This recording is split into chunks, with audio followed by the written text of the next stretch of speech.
वास्तव न्यूज में स्वागत है आपका। मैं सरदार विजयनगर कूडलगी तालुका में वहां पर सरकार से जो गुड़ मिलता है, यहाँ पर इस तरह से गुड़ जाने लगा है लोगों तक, ताकि स्कूल के बच्चे भी खाते हैं इस सरकार की गुड़ से।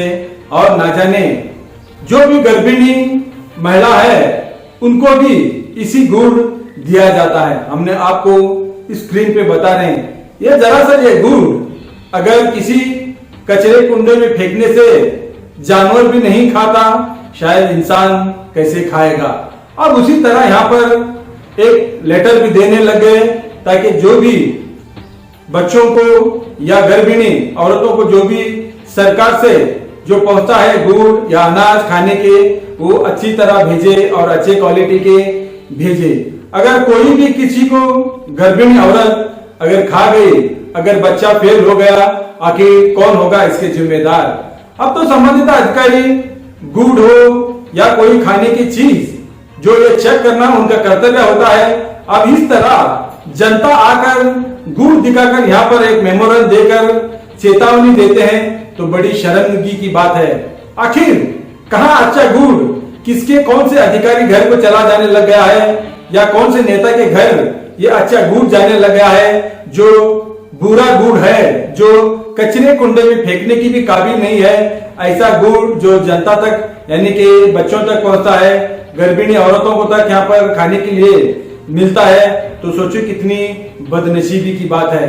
अब तो यहाँ पर जिला अधिकारी का तो नाम बहुत अच्छा सुना गया है, ताकि विजयनगर के आखिर क्यों कूडलगी में इस तरह सा एक आरोप पर आरोप होता ही रहता है। और यहाँ का जो भी संबंधित अधिकारी है कितनी लापरवाही है। अब यहाँ पर चेतावनी भी देते हैं ताकि गुड़ हो या कुछ अनाज हो ताकि अच्छी तरह से दिया जाए। फिर यहाँ पर ऐसा कोई भी नहीं है जो यहाँ पर इस तरह गुड़ लाकर यहाँ पर आंदोलन करने लग गए हैं, एक लेटर भी देने लग गए हैं। तो सोचो यहाँ पर कितनी लापरवाही है अधिकारियों की। हम आपको इसी गुड़ आपको डिटेल्स इसी में वीडियो में बताएंगे आपको, ताकि कितनी बुरा है गुड़, ये कहां से कौन से कचरे कुंडे में बना हुआ है ये गुड़ जो बच्चों तक खाने के लिए पहुंचा रहे हैं। और यहाँ के गर्भिणी भी औरत के लोगों को तक यही गुड़ पहुंचता है। आखिर अगर बच्चों को कुछ हो गया तो किसकी जिम्मेदारी है, और गर्भिणी औरतों को कुछ हो गया तो किसकी लापरवाही है, इसी रिपोर्ट में दिखाएंगे। आएंगे देखेंगे एक रिपोर्ट में।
ನಾಡು ಹಿತರಕ್ಷಣಾ ಸಮಿತಿಯವರು ಮತ್ತು ಕಾಂಗ್ರೆಸ್ ಕಾರ್ಮಿಕ ಜಿಲ್ಲಾ ಉಪಾಧ್ಯಕ್ಷರು ವಿಜಯನಗರ ವಿಷಯ ಕಳಪೆ ಆಹಾರ ಸಾಮಗ್ರಿಗಳನ್ನು ಅಂಗನವಾಡಿ ಕೇಂದ್ರಗಳಿಗೆ ವಿತರಣೆ ಮಾಡುತ್ತಿರುವುದರ ಬಗ್ಗೆ ಮಾನ್ಯ ನಾವು ಅಂದರೆ ಮೇಲ್ಕಾಣಿಸಿದ ವಿಷಯಕ್ಕೆ ಸಂಬಂಧಿಸಿದಂತೆ ಈ ಮೂಲಕ ತಮ್ಮ ಗಮನಕ್ಕೆ ತರಲು ಬಯಸುವುದೇನೆಂದರೆ, ತಮ್ಮ ಇಲಾಖೆಯಿಂದ ಅಂಗನವಾಡಿಗಳಿಗೆ ಕಳಪೆಯ ಬೆಲ್ಲ ಮತ್ತು ಆಹಾರ ಸಾಮಗ್ರಿಗಳು ಗುಣಮಟ್ಟವಿಲ್ಲವೆಂದು ಸಾರ್ವಜನಿಕರು ಸಂಘ ಸಂಸ್ಥೆಗಳು ದೂರು ನೀಡಿರುವುದರಿಂದ ತಾವುಗಳು ಗುಣಮಟ್ಟದ ಆಹಾರವನ್ನು ವಿತರಿಸಬೇಕೆಂದು ಈ ಮೂಲಕ ಶಿಫಾರಸು ಮಾಡುತ್ತಿದ್ದೇವೆ.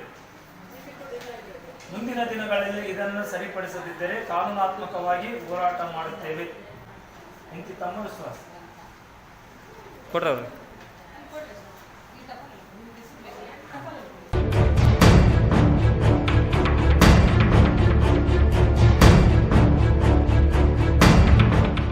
ವಿಜಯನಗರ ಜಿಲ್ಲೆ ಅಂಗನವಾಡಿ ಕೇಂದ್ರಗಳಿಗೆ ಕಳಪೆ ಬೆಲ್ಲ ವಿತರಣೆ ಮಾಡ್ತಿದ್ದಾರೆ.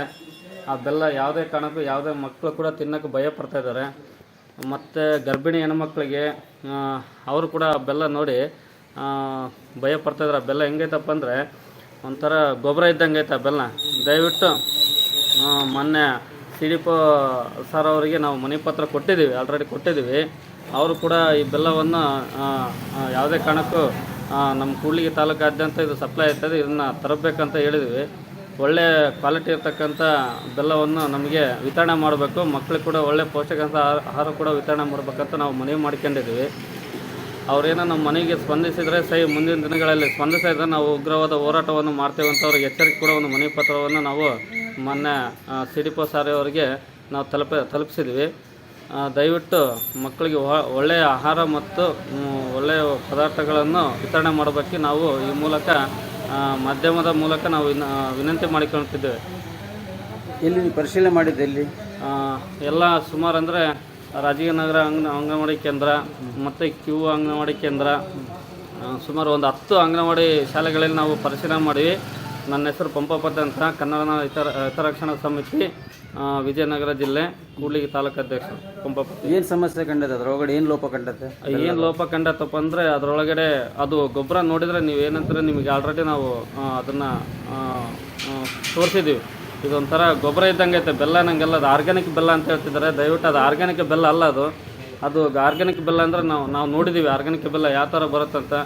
ದಯವಿಟ್ಟು ಅದೇನು ಸರ್ಕಾರ ಏನು ಸುಮ್ಮನೆ ಕೊಟ್ಟಿರೋದಿಲ್ಲ, ಅದು ನಮ್ಮ ತೆರಿಗೆ ರೊಕ್ಕದಿಂದನೇ ಒಳ್ಳೆ ಬೆಲ್ಲ ಅಂತಲೇ ಕ್ವಾಲಿಟಿಯಿಂದ ಕೊಟ್ಟಿದ್ದಾರೆ. ದಯವಿಟ್ಟು ಅದನ್ನು ನಿಷ್ಕ್ರಮಗೊಳಿಸ್ಬೇಕು. ಆ ಬೆಲ್ಲನ ನಮಗೆ ಆ ಬೆಲ್ಲನೇ ಬೇಡ, ಯಾಕಂದರೆ ಅದನ್ನು ತಿನ್ನೋಕ್ಕೆ ಎಲ್ಲರೂ ಭಯ ಪಡ್ತಿದ್ದಾರೆ. ಅಂಗನವಾಡಿ ಸ್ಕೂಲಲ್ಲಿ ಕೂಡ ಎಲ್ಲ ಬೆಲ್ಲ ಕೂಡ ಹಂಗೆ ನೀರಾಗಿ ಹರಿದು ಬಿಡುತ್ತೆ. ಅದು ಅಂದರೆ ನಾವು ಹೋಗಿರ್ತಕ್ಕಂಥ ಸಂದರ್ಭದಾಗ ಅಂಗನವಾಡಿ ಸ್ಕೂಲಲ್ಲಿ ನೀರಾಗಿ ಹರಿದು ಬಿಡುತ್ತೆ. ಮತ್ತು ಬೇಳೆ ಕೂಡ ಎಲ್ಲ ಹುಳ ಬಿದ್ದೋಗಿದ್ದಾವೆ. ಪ್ರತಿಯೊಂದು ಸಮಗ್ರಗಳು ಸರಿಯಾದ ರೀತಿ ಇಲ್ಲ ಅಂಗನವಾಡಿ ಸ್ಕೂಲಲ್ಲಿ. ದಯವಿಟ್ಟು ಹೇಳ್ತೀನಿ, ಯಾವುದೇ ಕಾರಣಕ್ಕೂ ಅಂಥ ಆಹಾರ ಪದಾರ್ಥಗಳನ್ನು ಮಕ್ಕಳಿಗೆ ಕೊಡಬೇಡ್ರಿ. ಮತ್ತು ಗರ್ಭಿಣಿ ಹೆಣ್ಣು ಮಕ್ಕಳಿಗೆ ಕೂಡ ವಿತರಣೆ ಮಾಡಬಾರ್ದು. ಯಾಕಂದರೆ ಅದರಲ್ಲಿಂದ ತಿಂದರೂ ಒಳಗೆ ಪಾಪಿಗೆ ಏನೋ ತೊಂದರೆ ಆದರೆ ಯಾವ ಅಧಿಕಾರಿಗಳು ಬರಲ್ಲ. ನಾವು ಈ ಮಾಧ್ಯಮದ ಮೂಲಕ ಎಚ್ಚರಿಕೆ ಕೊಡ್ತಾಯಿದ್ದೀವಿ. ಇದನ್ನು ದಯವಿಟ್ಟು ನೀವು ಪರಿಗಣನೆ ಮಾಡಿಕೊಂಡು ಈ ಬೆಲ್ಲವನ್ನು ನಿಷ್ಕ್ರಮಗೊಳಿಸಬೇಕು. ಒಳ್ಳೆ ಕ್ವಾಲಿಟಿ ಇರ್ತಕ್ಕಂಥ ಬೆಲ್ಲನ ನಮಗೆ ವಿತರಣೆ ಮಾಡಬೇಕಾಗಿ ಈ ಮೂಲಕ ನಾವು ವಿನಂತಿ ಮಾಡಿಕೊಳ್ತಿದ್ದೇವೆ. ಅಕಸ್ಮಾತ್ ಅವ್ರೇನ ವಿತರಣೆ ಮಾಡದಿದ್ದ ಕಾರಣಕ್ಕೆ ನಾವು ಮುಂದಿನ ದಿನ ಕಾನೂನಾತ್ಮಕವಾಗಿ ಹೋರಾಟ ಮಾಡ್ತೇವೆ ಅಂತ ಎಚ್ಚರಿಸ್ತೇವೆ. ನಿಮ್ಮ ಹೆಸರು?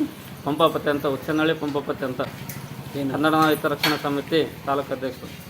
ಅಣ್ಣ ಹೇಳಣ್ಣ, ಏನು ಪ್ರಾಬ್ಲಮ್ ಇಲ್ಲಿ ಹಾಸ್ಟೆಲ್ ಇದ್ರಾಗ ಅಂಗನವಾಡಿಯಲ್ಲಿ ಹೇಳಣ್ಣ. ಇಲ್ಲಿ